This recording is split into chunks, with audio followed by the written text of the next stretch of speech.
वक्रतुंड महाकाय सूर्यकोटि समप्रभ निर्विघ्न कुरु मे देव सर्वकार्येषु सर्वदा गजाननं भूतगणादिसेवितं कप्पितजम्बुफलसारभक्षितम् उमासुतं विनाशकारणं नमामि विघ्नेश्वरपादपङ्कजम्। जय जय श्री राधा रमण, जय जय नवल किशोर, जय गोपी चित्त चोर प्रभु, जय गोपी चित्त चोर प्रभु, जय जय माखन चोर, जय जय माखन चोर।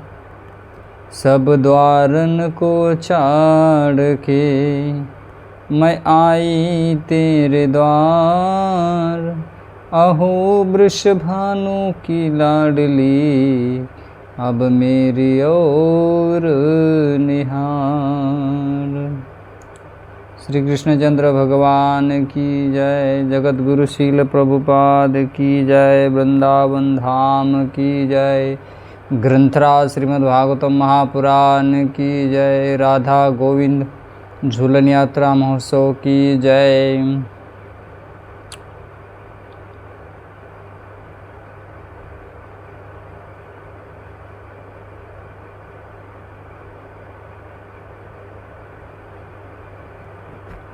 परम मंगल श्री वृंदावन धाम से सावन मास अंतिम चातुर्मास के इस मास में भगवान की झूलन यात्रा होती है, जिसमें भगवान को झूला झुलाया जाता है। तो इसका भी एक इतिहास है। परम मंगल श्री धाम वृंदावन से हम भगवान की झूलन यात्रा की कथा का श्रवण करेंगे। इसमें जो भी उपस्थित भक्तवृंद है, आप सभी का स्वागत एवं आप सभी भक्तों के चरणों में हमारा प्रणाम। राधे श्याम। आइए इस कथा सत्र को परम सुशोभित करने वाले सभी भक्तों का भूरी भूरी साधुवाद, धन्यवाद। सीधा हम कथा सत्र में प्रवेश करें कि आज हम विशेष उत्सव पर चर्चा कर रहे हैं, लेकिन हम इस उत्सव को संक्षिप्त में श्रवण करेंगे। वृंदावन में यह उत्सव विशेष तौर पर बहुत ही प्रसिद्ध है। यह कहते हैं कि और यह उत्सव पूरी दुनिया में भी मनाते हैं। इस उत्सव को सब जगह पर मनाते हैं, जिसमें इस उत्सव में राधा कृष्ण के झूले लगाते हैं और उनको उसमें सजाकर बिठा कर के झूला झुलाते हैं। देखो, यह झूलों के बारे में कहा गया है कि झूले के कई प्रकार हैं। एक है सोने का झूला बनाते हैं, दूसरा है चांदी का झूला बनाते हैं, तीसरा है लकड़ी का। हर एक तो सामर्थ्य नहीं है कि जो पहले दो है वैसे बना सके, लेकिन लकड़ी का झूला हर कोई बना सकता है, या आजकल बिना लकड़ी का भी मिलता है तो वो भी ला सकते हैं। और भगवान का जो झूलन उत्सव है, इसको हम मना सकते हैं अपने सामर्थ्य के अनुसार। तो यह जो झूला है, इस झूले को सजाते हैं। अनेक अलग अलग प्रकार के हरे पेड़ के पत्ते लाते हैं, अलग अलग रंग के फूल लाते हैं और इसको बढ़िया सजाते हैं, इसका डेकोरेशन करते हैं। फिर इसमें राधा कृष्ण जो भगवान है, इनको सजाते हैं, बढ़िया सुंदर इनका श्रृंगार करते हैं और श्रृंगार करके उनका झूला झुलाते हैं। तो इस प्रकार से यह उत्सव मनाते हैं। श्रीमद् भागवतम के एकादश स्कंद के 11वें अध्याय के 36 क्रमांक श्लोक में इस बात की प्रमाण दिया गया है। क्या कहते हैं कि मम पर्व अनुमोदनम, पर्व माने उत्सव, मेरे उत्सव को मनाया जाना चाहिए। भगवान कहते हैं श्रीमद् भागवतम के एकादश माने 11वें स्कंद में। माने इस बात का यह प्रमाण देकर यह झूलन यात्रा होती है। ऐसे नहीं कि किसी ने इसे मन घड़त बनाया है और झूलन यात्रा चल रही है, ऐसा नहीं है। तो ये प्रमाण है श्रीमद् भागवतम। इस प्रमाण के तौर पर ही ये भगवान की झूलन यात्रा मनाई जाती है या मनाते हैं तो कहते हैं कि मेरा आदेश है, यह कोई मनगढ़ंत नहीं है। और आगे चलकर भगवान कहते कि मद गृह उत्सव यात्रा, मद गृहम, मेरे घर में, माने भगवान का घर क्या है, भगवान का घर तो मंदिर है, मंदिर में इस उत्सव को मनाना चाहिए। भगवान कहते हैं मेरा उत्सव उस तरह से होना चाहिए और इसमें मेरी यात्रा होनी चाहिए। इसलिए कहते हैं राधा गोविंद झूलन यात्रा, भगवान को झुलाते हैं, झूला झुलाते हैं। अब ये होगा इसका प्रमाण। अब आगे इसके बारे में क्या वर्णन करते हैं सुनिए।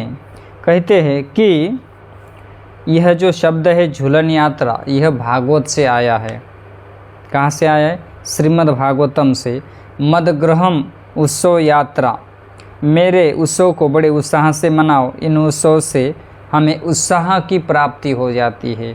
उत्सव मनाने के कई कारण हैं, उसमें से एक प्रथमता कारण है कि जब हम भगवान का उत्सव मनाते हैं, भगवान का जब हम उत्सव मनाते हैं तो हमें भी हमारे जीवन में उत्साह आता है। इसलिए रूप गोस्वामी ने कह दिया कि उत्साहात धैर्यात निश्चयात, हमें हमारा जीवन जीते समय हमारे जीवन में उत्साह चाहिए। किस लिए? भगवान की भक्ति करने के लिए, भगवान की सेवा करने के लिए। अगर हमारे जीवन में उत्साह नहीं है तो हम कैसे भक्ति कर पाएंगे? इसलिए उत्साह होना बहुत ज़रूरी है। तो कहते हैं कि इस प्रकार के जब हम उत्सव मनाते हैं तो यह उत्सव मनाने से हमारे जीवन में उत्साह बढ़ जाता है, नई उमंग आती है, और ये ज़रूरी भी है। मरे के जैसे जीना, इसमें क्या अर्थ है? भक्ति में उत्साह होना चाहिए। और कहते हैं कि उत्साह तभी आता है जब हम भगवान की इस प्रकार के पर्व माने उत्सव को मनाते हैं। तो इस प्रकार से यह वृंदावन का उत्सव बड़ा ही प्रसिद्ध है। हमारे ब्रजधाम वृंदावन में, जहाँ से हम इस कथा का गुणगान कर रहे हैं, इस वृंदावन में यह उत्सव कहते हैं कि 1 मास तक चलता है। कितना? 1 मास तक चलता है। अब देखिए क्रमशः हम श्रवण करेंगे कि कहाँ पर कौन से स्थान पे कितने कितने दिन ये उत्सव मनाया जाता है। श्रीधाम वृंदावन के इस परम मंगल क्षेत्र में 84 कोस ब्रज क्षेत्र में ये उत्सव मनाया जाता है। तो वृंदावन में 1 मास तक होता है। तो कहते हैं कि नंदगांव, यहाँ पर वर्णन आता है कि नंदगांव के अंदर 1 मास तक झूलन यात्रा होती है। कितने? 1 मास तक। माने हर जगह अलग अलग भगवान के विग्रह, राधा कृष्ण के विग्रह होते हैं और अलग अलग प्रकार के झूले लगते हैं, और उस झूलों में राधा कृष्ण को बिठाते हैं, उनका श्रृंगार करते हैं, झूला बढ़िया से श्रृंगार करते, उसमें भगवान को अत्तर परफ्यूम लगाते हैं और भगवान को झूला झुलाते हैं। इससे भगवान को बड़ा आनंद की प्राप्ति हो जाती है। और जब ये इस तरह का अत्तर हम लगाते हैं और उसका हमें ये माने सुगंध आता है, तो एक तरह से वृंदावन का वातावरण, एटमॉस्फेयर क्रिएट हो जाता है, आनंदित हो जाता है जो। तो नंदगांव में 1 मास तक अलग अलग प्रकार के झूले लगते हैं। नेक्स्ट इस बात में कहते हैं कि वृंदावन में 13 दिन तक ये झूलन उत्सव मना देते हैं। कितने दिन तक? 13 दिन। हमारे जो ब्रह्म मधु गौड़ीय संप्रदाय की जो धारा है, जिसे हम इस्कॉन नाम से जानते हैं, तो हमारे इस धारा में, हमारे इस संप्रदाय में हम 5 दिन का झूलन यात्रा मनाते हैं। एकादशी, सावन शुक्ल पक्ष से लेकर एकादशी है ना, से प्रारंभ होकर पूर्णिमा तक, 5म दिन तक यह झूलन यात्रा मनाई जाती है। केवल 5 दिन इस उत्सव को मनाते हैं। इसमें भगवान का झूला तैयार करते, भगवान को बिठाते हैं, बढ़िया भगवान को माला पहनाते हैं, अत्तर लगाते हैं और भगवान का झूला झुलाते हैं। तो इससे वृंदावन की याद आती है और जो एटमॉस्फियर, मौसम जो है एकदम मनमोहक बन जाता है। तो अब ये हो गया कि नंदगांव में 1 मास तक मनाते हैं, वृंदावन में 13 दिन तक मनाते हैं, और हमारी गौड़ीय परंपरा धारा में ये 5 दिन तक मनाते हैं। यह अब हमने श्रवण किया। नेक्स्ट कहते हैं कि यही जो उत्सव है जगन्नाथपुरी धाम में 7 दिन तक मनाते हैं। तो कैसे मनाते, कहाँ मनाते, इसके बारे में अभी हम श्रवण करेंगे। कहते हैं कि जगन्नाथपुरी में जगन्नाथ जी, बलदेव और सुभद्रा, यह केवल जब जगन्नाथ जी की यात्रा होती है तब बाहर निकलते हैं। उसके बाद जगन्नाथ जी तो अपने स्थान पर विराजमान रहते हैं। तो कहते हैं कि जब भगवान की झूलन यात्रा रहती है तो झूलन यात्रा के समय जगन्नाथ जी को नहीं लाते हैं।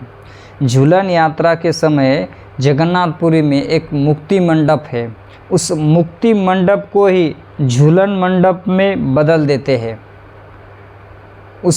और वहाँ पर श्री श्री मदन मोहन जी के विग्रह है, मदन मोहन जी और इस विश्व की धात्री लक्ष्मी जी को लाया जाता है और जो मुक्ति मंडप है उस मुक्ति मंडप को पूरी तरह से सजाते हैं और उसमें लकड़ी का झूला लगाते हैं और उस झूले को भी बहुत बढ़िया सजाया जाता है और उसमें मदन मोहन जी और धात्री लक्ष्मी जी को बिठाया जाता है और उसमें बिठाकर वो 7 दिन तक वहाँ पर झूलन यात्रा मनाई जाती है। तो इस प्रकार से जगन्नाथपुरी में भी यह झूलन यात्रा फेस्टिवल मनाया जाता है, उस मुक्ति मंडप को सभा मंडप में परिवर्तित करते हुए माने वह उत्सव वहाँ पर मनाते हैं।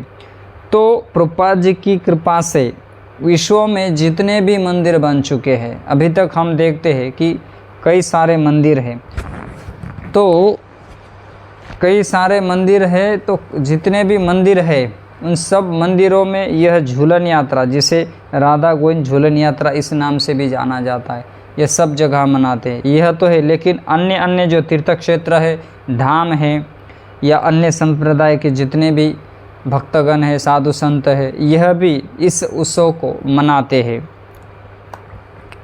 अब नेक्स्ट बात कर रहे थे कि लेकिन क्यों, वाई, इसका रीज़न क्या है, ये क्यों मनाते हैं। हर एक चीज़ के पीछे एक रहस्य होता है, कोई बात होता है, कोई कारण होता है, तभी उस चीज़ को मनाते हैं या करते हैं। तो उसी तरह से ये क्यों मनाते हैं, क्या इससे कोई लीला जुड़ी है। तो कहते हैं कि भगवान की इससे एक लीला जुड़ी है। सावन का महीना है, सावन का महीना घटाए घन घोर, कदम की डाली डोले राधानंद किशोर। कहते कि सावन का महीना है, मतलब 4 बातें आती। एक, फर्स्ट, इसमें बारिश होती है। सेकंड, सब जगह हरियाली छाई रहती है। थर्ड, सब जगह मौसम प्रसन्नता रहती है ना। बारिश भी है, हरियाली भी है, प्रसन्नता भी है। लेकिन कहते कि इसमें एक बात होती है कि उमस होती है। उमस माने पसीना पसीना शरीर पर आ जाना। तो ऐसा मौसम है सब जगह पर, और वृंदावन में सब जगह हरा भरा क्षेत्र होता है, सब जगह हरियाली आई हुई रहती है। तो इस जगह इस समय सभी लड़कियां अपने अपने मायके आती है। अब प्रसंगों को सुनो, ये लीला किस तरह से जुड़ी है। तो जितनी भी लड़कियां रहती वो सब लड़कियां अपने ससुराल से निकलती हुए मायके चली आती है, और मायके में जब आती है तो सावन का तो मौसम है, और सावन के मौसम में क्या होता है, बारिश है, हरा भरा मौसम है, हरियाली है, सब जगह प्रसन्नता का वातावरण है। तो ऐसे स्थिति में वहाँ पर झूले लगते हैं। झूले लगते हैं महाराज। तो सब जितनी भी लड़कियाँ अपने ससुराल से आई हुई है वहाँ लगे हुए झूले, उस झूले को झूलती है। तो उस समय क्या होता है कि झूला जब झूलता है तो झूला जब पीछे से आगे चला जाता है या आगे से पीछे, अब सब जानते हैं, सब खेले हैं झूला पर बैठकर। तो जब वो उत्सव मनाती है, कहते हैं कि सभी लड़कियां मायके आती है, तो ये उत्सव हरियाली तीज से मनाते हैं। सब जगह हरियाली है और जिसमें झूला लगता है, लड़कियां मायके आती है और अपने भाई के साथ वह उत्सव मनाती है। तो कहते हैं कि झूले का आनंद लेती है। झूले का आनंद, अब झूला क्यों लगाया जाता है, यहाँ पर ये बात कहते हैं कि झूले क्यों लगाए जाते हैं। तो इस समय बारिश का मौसम है कहते हैं, और उमस आती है। जब झूले पर ठंडी हवा का आनंद मिलता है तो उस समय एक विशेष प्रकार का आनंद स्त्रियों को प्राप्त होता है।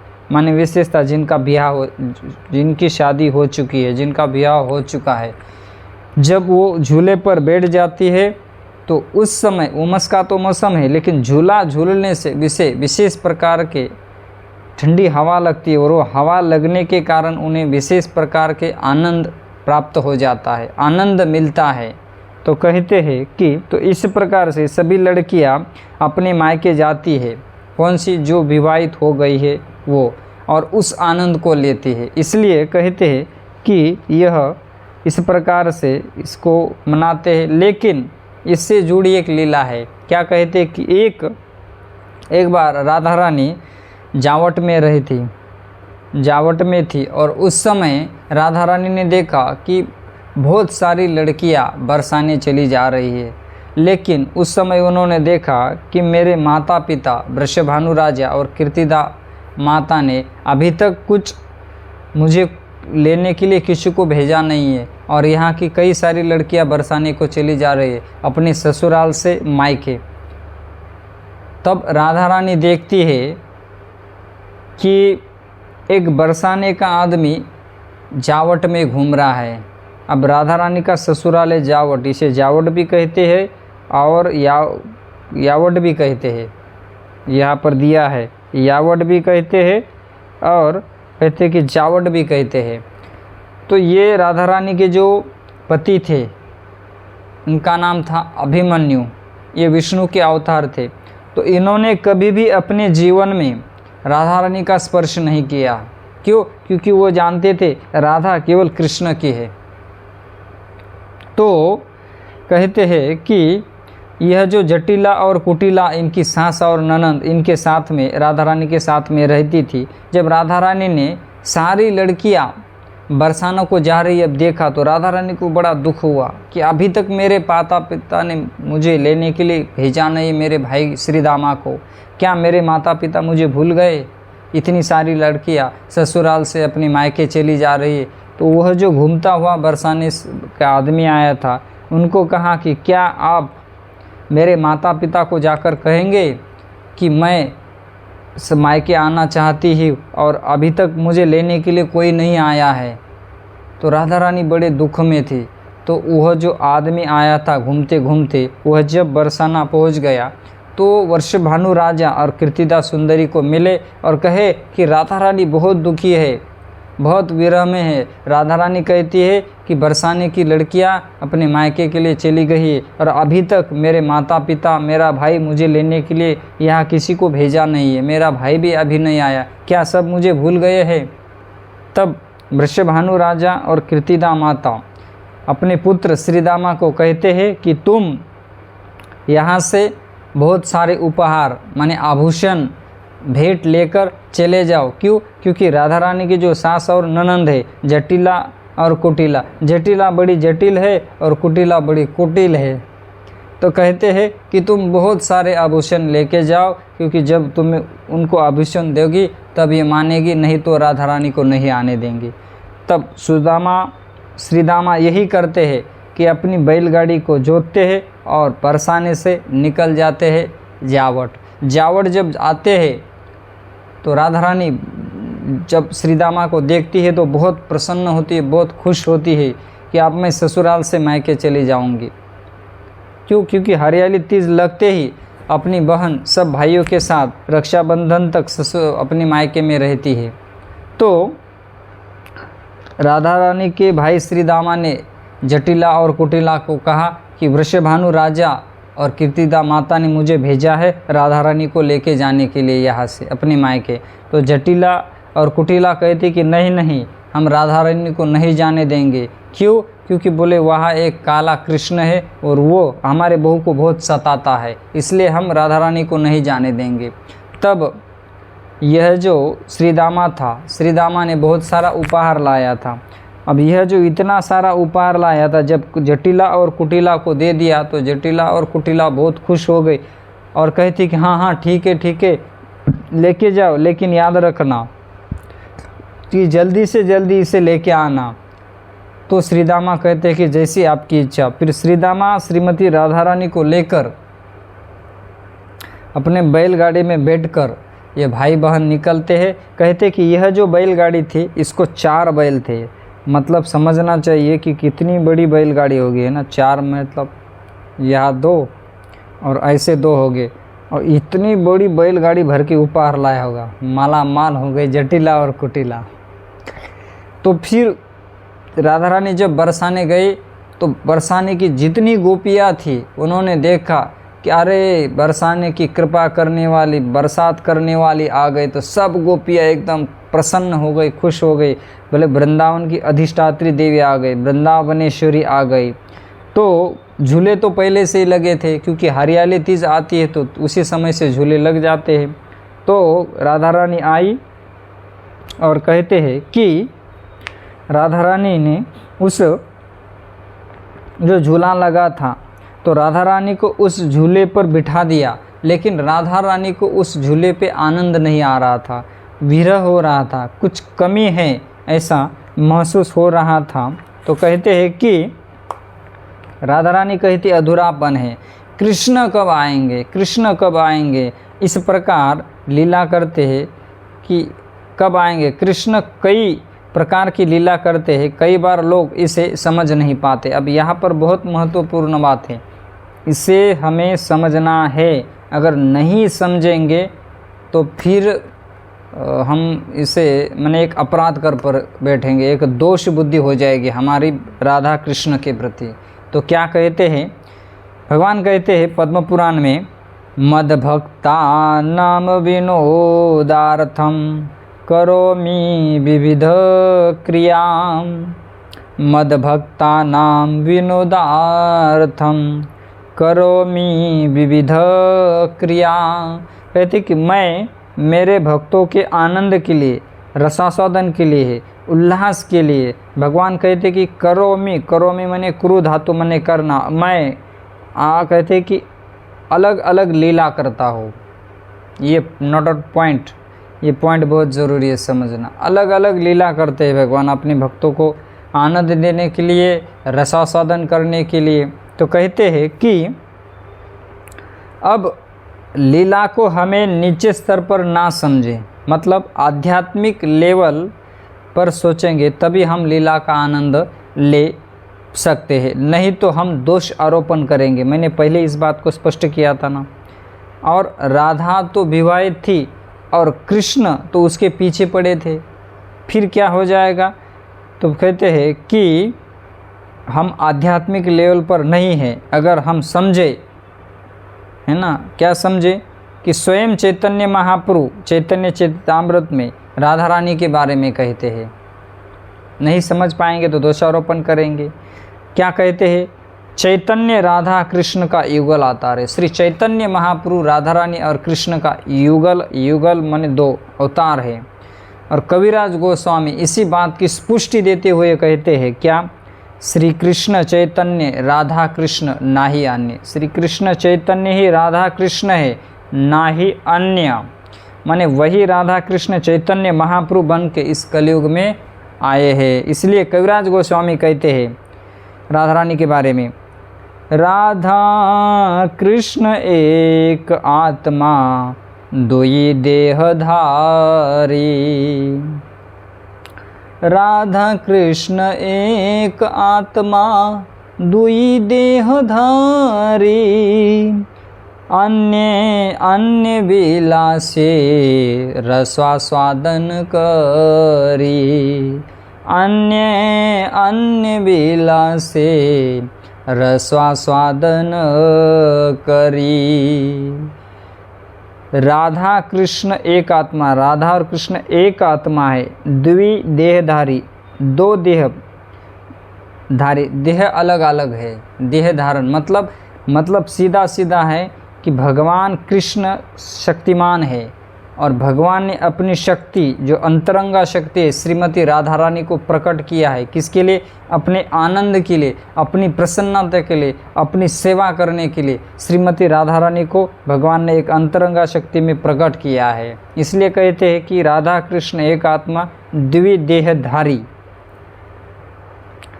कहते हैं कि एक ही आत्मा है, कृष्ण सर्वशक्तिमान है और अपने आनंद सेवा के लिए कृष्ण ने प्रकट किया है। जब हम ये समझेंगे, क्या, जब हम यह समझेंगे कि सेवा के लिए प्रकट किया है, आनंद के लिए प्रकट किया है, रसास्वादन के लिए प्रकट किया है, तब हम जान पाएंगे भगवान की ये लीला। नहीं तो हम दोषारोपण करेंगे, दोष दृष्टि हो जाएगी हमारी। श्रीमद् भागवत के अंदर भगवान कृष्ण ने कहा है। अब इस बात को समझाए क्या, श्रीमद् भागवतम के प्रथम स्कंद में कुंती महारानी जो स्तुति करती, कुंती महारानी की स्तुति में ही भगवान ने इस बात को स्पष्ट कर दिया है। क्या स्पष्ट किया है? कहते हैं कि मूर्ख लोग इस बात को नहीं समझेंगे, माने भगवान की लीला को नहीं समझ पाते हैं। न लक्ष्य से मूढ़ो नटो नाट्य धरो यथा। कहते हैं कि जैसे दृष्टांत देकर इस बात को समझाते हैं कि कोई नाटककार है, वो नाटक करता है, ड्रामा करता है, रोल निभाता है, लेकिन है आदमी एक, लेकिन कई अलग अलग प्रकार के रोल करता है। कभी पति बनता है, कभी पत्नी बनता है। तो है एक नाटक करने वाला, रोल निभाने वाला एक ही आदमी है, लेकिन वो अलग अलग भूमिकाएं, अलग अलग रोल निभाता है, अपने रोल अलग अलग चेंज करता है। कभी कुछ बनता है, कभी कुछ बनता है। जैसे नाटककार नए नए ड्रामा करता है, ऐसे ही कृष्ण बार बार, अब सुनिए, ऐसे ही कृष्ण बार बार अनेक रूप में अपनी लीला करते हैं, अनेक रूप में अपनी लीलाएं करते हैं आनंद प्रदान करने के लिए। लेकिन न लक्ष्य से मूढ़ाम दृश्यो, लेकिन जो मूढ़ होते हैं, जो मूर्ख होते हैं, तो कहते हैं कि मूर्ख लोग इसको समझ नहीं पाएंगे, और इसी के कारण कहते हैं कि वो दोषारोपण करने लगते हैं। तो कहते हैं कि जैसे पति पत्नी है, ड्रामा में रोल निभा रहे, फिर समझा रहे, तो पति पत्नी है लेकिन ड्रामा में रोल कर रहे हैं, भूमिका निभा रहे हैं। ऐसे ही श्री कृष्ण राधा ये भौतिक जगत के नहीं है, राधा रानी और कृष्ण इस भौतिक जगत के नहीं है, आध्यात्मिक जगत की प्रिया प्रियतम है। अब इसका लेवल ये भौतिक जगत के लोगों के साथ मैच नहीं करना चाहिए, आध्यात्मिक जगत में ये प्रिया प्रियतम थे, है और रहेंगे। तो इनके ऊपर कोई गलत सोच रखना ये व्यक्ति को अपराध लगेगा। अगर कोई गलत सोचता है तो कहते कि अपराध लगेगा और दोष भी लगेगा, उसको जन्म मृत्यु के चक्कर में फिर से आना पड़ेगा। इसलिए इसे आध्यात्मिक रूप से समझना चाहिए। तो राधा झूले में आनंद ले रही है। अब मेन पॉइंट पर आइए कथा पर। अब राधा रानी तो झूला ले रही, आनंद ले रही, लेकिन कहते कि राधा रानी को बड़ा विरह हो रहा है कि कृष्ण नहीं है। तो कहते हैं कि तब तक क्या होता है, कृष्ण आ जाते हैं, और कृष्ण जैसे आते हैं तो गोपियों को कहते हटो हटो यहाँ से। सब गोपियों को हटाते वहाँ से कृष्ण, और कृष्ण क्या करते हैं कि राधा रानी को जो झूला है उस झूले को एकदम तेज़ गति से झुलाते हैं, झूला देते हैं। जैसे ही राधा रानी का जो झूला है तेज़ गति से चला जाता है तो राधा रानी एकदम घबरा जाती है। घबरा जाकर राधा रानी चिल्लाती है बचाओ बचाओ बचाओ। तब तक कृष्ण क्या करते हैं कि सीधा जाके झूले पर चढ़ जाते हैं। अब इनको तो चांस ही चाहिए। जैसे कृष्ण झूले पर चढ़ जाते हैं और कहते हैं कि हे राधे मैं आ गया हूँ, तुम डरो मत। अब तब जैसे कृष्ण झूले पर चढ़ जाते हैं तो राधा रानी कस के कृष्ण को पकड़ लेती है। बस कृष्ण कहते हैं कि मैं इसी, अब यहाँ पर कहते हैं कि कृष्ण कहते हैं कि अरे भाई यही आनंद के लिए तो मैंने, आनंद के लिए, रसास्वादन के लिए कहते हैं कि मैंने लीला की थी। बस राधा रानी ने कृष्ण को आलिंगन दिया, कस के पकड़ लिया। तो कहते हैं कृष्ण अरे भाई इसी रसास्वादन के लिए, इसी आनंद के लिए मैंने लीला की थी। सारी गोपियाँ एकदम खुश हो जाती है, और जब गोपियाँ खुश हो जाती है तो झूला उत्सव वही भगवान का प्रिय बन जाता है। बोलो श्री कृष्णचंद्र भगवान की जय। तो कहते हैं कि यह जो लीला है ना कृष्ण की, कहते हैं कि यह जो लीला है कृष्ण की बिना किसी षड्यंत्र के हो गई। इसमें कृष्ण को कुछ षड्यंत्र बनाना नहीं पड़ा। जैसे कई बार कृष्ण कुछ लीला करनी है ना तो षड्यंत्र रचते थे, तब जाकर वो कहीं लीला होती। लेकिन कहते कि इस लीला में कृष्ण ने बिना षड्यंत्र किए लीला हो गई। बस तो बिना ड्रामा के राधा रानी ने कृष्ण का आलिंगन किया, पकड़ लिया। जो कृष्ण को सबसे प्रिय है श्रीमती राधा रानी, उनकी प्रिय राधा रानी, उनका संग सानिध्य प्राप्त होता है कृष्ण को। तो इस प्रकार से हर वर्ष भी इसी लीला का स्मरण करने के लिए उत्सव मनाते हैं। ये महत्वपूर्ण बात है। और भगवान की सेवा होती है भक्तों को आनंद प्राप्त होता है। सब भक्त एक जगह आते हैं, भगवान का झूला बढ़िया से तैयार करते हैं, भगवान का श्रृंगार किया जाता है। 5 दिन तक अलग अलग भगवान का श्रृंगार होता है, अलग अलग बढ़िया भगवान को परफ्यूम लगाते हैं, अलग अलग भगवान को भोग खिलाते हैं और वह भगवान का झूला झुलाते हैं। तो कहते कि भगवान का जब हम झूला झुलाते हैं तो भगवान का झूला झुलाने से हम भी इस भवसागर के झूले से पार हो जाते हैं, इसलिए हमें भी भगवान का झूला झुलाना चाहिए। तो इस प्रकार से पुष्प वर्षा, अलग अलग सुंदर प्रसाद होता है बढ़िया से, और फिर सब लोग खुश होते हैं। तो इस उत्सव के पीछे कारण बता रहे, 3 कारण। प्रथम, यह उत्सव करने से हमारे भक्ति में उत्साह बढ़ता है, और बिना उत्साह के तो भक्ति नहीं होती है महाराज। फर्स्ट। सेकंड कहते हैं कि सेवा भावना बढ़ाना।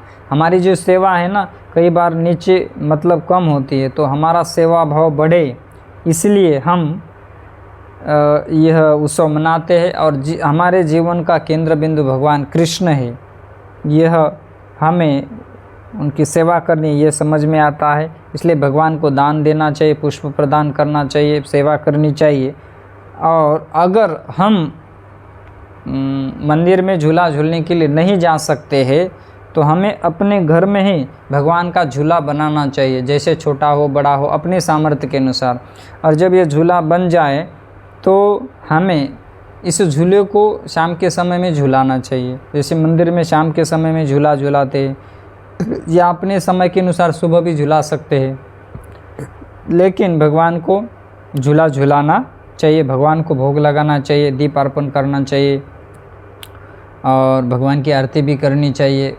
अगर भगवान की मूर्ति नहीं है, राधा कृष्ण के विग्रह नहीं है, तो राधा कृष्ण के हम फ़ोटो भी रख सकते हैं, फ़ोटो रखकर भी हम झूलन यात्रा उत्साह मना सकते हैं। जिनके घर पर राधा कृष्ण के विग्रह नहीं है, वो राधा कृष्ण की प्रतिमा रखकर, माने फ़ोटो रखकर भी यह अपनी झूलन यात्रा मना सकते हैं और इसका आनंद ले सकते हैं। तो अब इस चातुर्मास में भगवान की झूलन यात्रा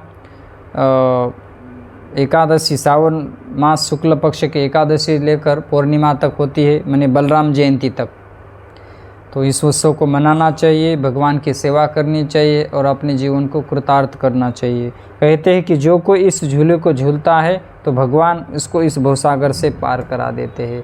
अगर हम चाहते हैं कि इस भौतिक जगत से हम निकले, इस कीचड़ से बाहर निकले, इस भौतिक जगत में कितने कष्ट है, यातना है, तो हमें इस उत्सव को बिल्कुल मनाना ही चाहिए। इससे हमारे जीवन में आनंद आता है, भगवान की स्मृति बनी रहती है और नित्य प्रति जब हम हर साल मनाते हैं तो भगवान की झूलन यात्रा का स्मरण आता है, इससे हमारी चेतना भगवान में लगी रहती है। तो इस प्रकार इस समय में, झूलन यात्रा के समय में नाम जप करना चाहिए, शास्त्र पढ़ना चाहिए और ये उत्सव मनाना चाहिए। तो इस प्रकार से भगवान की लीला का आनंद लेना चाहिए। झूलन यात्रा उत्सव जो मनाते हैं, इस झूलन यात्रा उत्सव में कई सारे भक्त भगवान के नाम का कीर्तन करते हैं, जैसे हरे कृष्ण महामंत्र का कीर्तन करते हैं, या भगवान की झूलन यात्रा के कई सारे भजन हैं, उन भजनों को गाते हुए भी हम झूलन यात्रा उत्सव मना सकते हैं। जैसे भक्त लोग आते हैं, प्रणाम करते हैं, झूला झूलते हैं, कम से कम एक भक्त 3 बार झूला झूलाते हैं, है ना, 3 बार 4 बार। तो उसी समय भगवान के झूलन यात्रा के बहुत सारे भजन हैं, उस भजनों को भी क्या करते हैं, भक्त लोग गाते हैं। सावन का महीना घटाए घन घोर, कदम की डाली झूले राधानंद किशोर, प्रेम हिंडोले बैठे श्याम बिहारी, झूला झूलाए सारी ब्रज की नारी, जोड़ी लागे प्यारी जो चंदा और चकोर, जोड़ी लागे प्यारी जो चंदा और चकोर, कदम की डाली झूले राधानंद किशोर, सावन का महीना घटाए घन घोर, कदम की डाली झूले राधानंद किशोर, ठंडी फुहार पड़े मन को लुभाए गीत, गावे सखिया शाम मुस्कुरावे, बसुरिया बजावे मेरे मन का चित्त चोर, कदम की डाली झूले राधानंद किशोर। सावन का महीना घटाए घन घोर, कदम की डाली झूले राधानंद किशोर। यमुना के तट पर नाचे नाचे रे ताता थैया, राधा को झुलाए श्याम रास रचैया। ब्रज में छाई मस्ती और मस्त हुए मन मोर, ब्रज में छाई मस्ती और मस्त हुए मन मोर। कदम की डाली झूले राधानंद किशोर, देख युगल छवि मन में समाई, श्याम सुंदर ने महिमा गाई। देख के प्यारी जोड़ी मन होए विभोर, देख के प्यारी जोड़ी मन होए विभोर। कदम की डाली झूले राधानंद किशोर। सावन का महीना घटाए घन घोर, कदम की डाली झूले राधानंद किशोर। तो इस प्रकार से कई सारे भजन हैं, इसको हम ठाकुर जी की प्रसन्नता के लिए, सेवा के लिए गा सकते हैं भगवान को। सावन में झूला झूल रहे राधे संग कुंज बिहारी, सावन में झूला झूल रहे राधे संग कुंज बिहारी, राधे संग रसिक बिहारी, राधे संग नित बिहारी। मोर मुकुट कानन में कुंजल, रूप निहारत सब ब्रजमंडल, कर दर्शन सुध बुध भूल रहे राधे संग कुंज बिहारी। खड़ी मन सुखा लेकर सोटा, सकिया दे रही लंबे झोटा, और बादल काले झूम रहे राधे संग बिहारी। ऐसे भजन हैं तो इसको गाकर हम आनंद ले सकते हैं और इस उत्सव को मना सकते हैं। तो हमने संक्षिप्त में इस झूलन यात्रा के बारे में श्रवण किया। आशा करते हैं कि आप जितने भी सब भक्त हैं इसको सुनकर लाभान्वित होंगे और अपनी झूलन यात्रा को अच्छी तरह से मना पाएंगे और अपना चित्त भगवान के भजन भक्ति में लगा पाएंगे। बोलो राधा गोविंद झूलन यात्रा की जय, वृंदावन धाम की जय। जय जय श्री राधे श्याम।